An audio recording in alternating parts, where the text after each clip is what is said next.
कर लो भैया, जल्दी कर लो। वीडियो कर पाऊंगा। अच्छा वो बनाओगे? हाँ दूर से कर लेना। किसी भी बेहतर समाज का निर्माण तभी हो सकता है जब उसमें कवियों का योगदान है।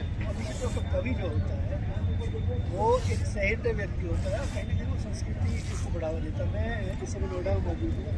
यहाँ ये तो एक संस्था है, उसके द्वारा महाबौद्धिक मेले का आयोजन किया जा रहा है। उसका जागेश्वरी जो मंदिर है, धाम है, भगवान शंकर का धाम है, उसकी जैसी थीम बनाई गई है। लेकिन यहाँ पर कुछ कवि हैं, उन कवियों से बात करेंगे, क्योंकि बिना कवियों के कोई भी आयोजन जो है, कोई भी सांस्कृतिक या संवेदनशील आयोजन जो है वो कहीं ना कहीं अधूरा ही रहता है।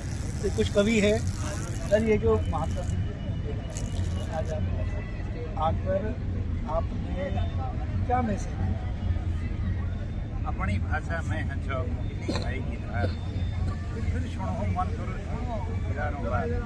हजार बार लगकर अपनी भाई की भाषा में सुनो फिर सुनो मन करो। मतलब बार बार सुनने के लिए मन करता है। अपनी भाषा जहाँ बोली जाती है, अपनी संस्कृति की जहाँ बात होती है, अपनी कला की 19 तारीख से 25 तारीख तक वहाँ पर जो मेला है उत्तराखंड का मेला, इसमें पूरी प्रशंसा करने की आयोजन और यहाँ के अपने लोगों से मिलकर मुझे बहुत खुशी हुई।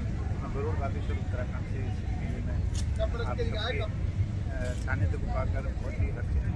और मैं बधाई देता हूँ कि सुसंपन्नता की ओर यह मेला जा रहा है और अपार भीड़ देख करके बहुत अच्छा लग रहा है कि लोगों के जन जन के मन से यह मेला जुड़ता जा रहा है।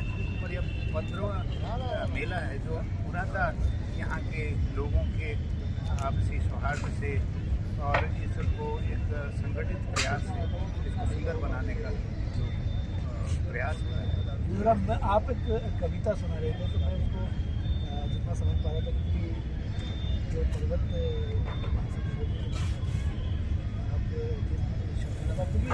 बहुत सारी चीज़ें जो है शब्दों से नहीं, केवल भाव से पता लग जाती है आप क्या कहते हैं। लेकिन आपको नई पीढ़ी को संदेश देना चाहिए कि पहले पिता कहा जाता था, फिर पापा बने, बहन बने। तो क्या वो जो कविता है, उस कविता की कुछ अंश यहाँ पर जो बदलाव हमारे अंदर आ रहा है इसमें हम तो ये कह रहे हैं कि मर्यादा की धुनी मुझे भट्टी का कहने हैं। जो ये जो मर्यादा की जो धुनी है हमने ठीक तरीके से इसको बुझा दिया और जिंदगी अकर खोदगी और नशों का बढ़े और नशों में नशे विभिन्न प्रकार के जो समाज में पहुँचेगी। इन्होंने जो हमारे दुष्कर्म समाज के अंदर जो प्रेम है और और दिन प्रतिदिन जो है जो मानवता है उसका जो ग्राफ है नीचे की ओर। तो हम ही चाहते हैं कि लोग बलवान बने, उनके अंदर और फिर से स्थापित प्रेम और सौहार्द का वातावरण बढ़े, शांति का संदेश पूरे विश्व में जाए हमारी जाति से।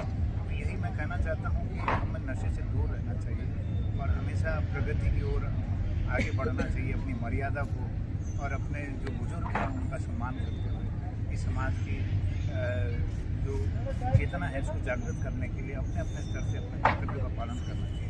हर एक नागरिक में वही सही अर्थ में भारत माता की जय का संदेश। कुछ और लोग भी हैं साथ में। सर आज इस आयोजन में आए, क्या संदेश देंगे?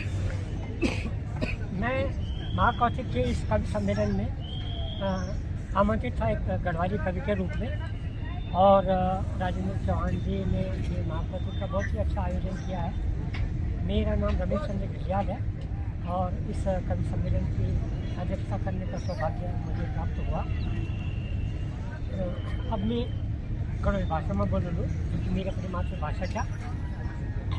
जो हमारो जो महाकौशिक था, जो हमारो उत्तराखंड की संस्कृति को एक बहुत बड़ा आयोजन था और दिल्ली NCR में जो लगभग 10-12 वर्ष बटे घूमू था और लगातार जो चाहिए मैं जो चाहूँ लोगों को पार्टिसिपेशन जो बढ़ते जाऊँ था। और ये कवि सम्मेलन में आज के जो कवि सम्मेलन था गढ़वाली और कुमाऊनी यो कवि सम्मेलन जो था बहुत अच्छा रहा, सार्थक रहा और लोगों ने बहुत ऐसे कि पसंद भी करा। अच्छा, जो नई पीढ़ी है, युवा पीढ़ी, आने वाले जो बच्चे हैं, क्योंकि एक स्वस्थ जो समाज है उसका निर्माण तभी संभव है जो हमारी आने वाली पीढ़ियों को संवेदनशील है। और ये जो आयोजन है, इस आयोजन का सीधा मकसद ये है कि अपनी रूट से जुड़े रहें, अपनी जड़ों से लोगों को जुड़े रहना चाहिए। जो नई पीढ़ी है वो केवल पर्यटक बन के न जाएँ, वो निश्चित तौर पर संस्कृति से जुड़े। तो उन बच्चों को क्या संदेश देना? जी, बहुत अच्छा सवाल किया आपने। देखिए, हर एक जो पहली वाली पीढ़ी होती है वो अपनी जो आने वाली पीढ़ी है उसका भविष्य संवारती है, और ये बहुत बड़ा दायित्व होता है हमारी पीढ़ी का, पहली पीढ़ी का। जैसे हमारा आचरण होगा, जैसा हमारा व्यवहार होगा, हमारी आने वाली पीढ़ी उसी से सीखेगी। तो इसमें हमारा बहुत बड़ा दायित्व होता है। अगर हम खुद अच्छे आदर्शों का पालन करेंगे तो हमारी आगे की पीढ़ी भी उसका पालन करेगी। ठीक है, आज की युवा पीढ़ी को बहुत सारी जो है नई चीज़ें सीखने को मिल रही हैं। ग्लोबलाइजेशन का असर हो रहा है, मॉडर्नाइजेशन का असर हो रहा है, शिक्षा में बदलाव आ रहा है। तो लेकिन इसके साथ साथ वो आना भी चाहिए, हमेशा प्रगति होती है। लेकिन इसके साथ साथ जो है हमें अपनी जो संस्कृति है, अपनी भाषा है, अपने संस्कार हैं, उनको हमें भूलना नहीं चाहिए, उनको साथ लेकर चलना चाहिए। क्योंकि आखिरकार अच्छी शिक्षा, अच्छे संस्कार यही आदमी को जो है वो प्रगति के मार्ग की ओर अग्रसर करते हैं। और हम जो साहित्यकार लोग हैं, कवि लोग हैं, हम अपने कविताओं में, अपने साहित्य में यही संदेश देते हैं। नहीं, निश्चित तौर पर भाव और भावनाएं जरूर होनी चाहिए। अगर एक स्वस्थ समाज का अगर निर्माण करना है तो स्वाभाविक तौर पर लोगों को भावुक होना चाहिए, जैसे कि दुख को देखकर दुखी हो। शायद मुझे लगता है कि आने वाली पीढ़ियों को अपडेट तो होने की आवश्यकता है,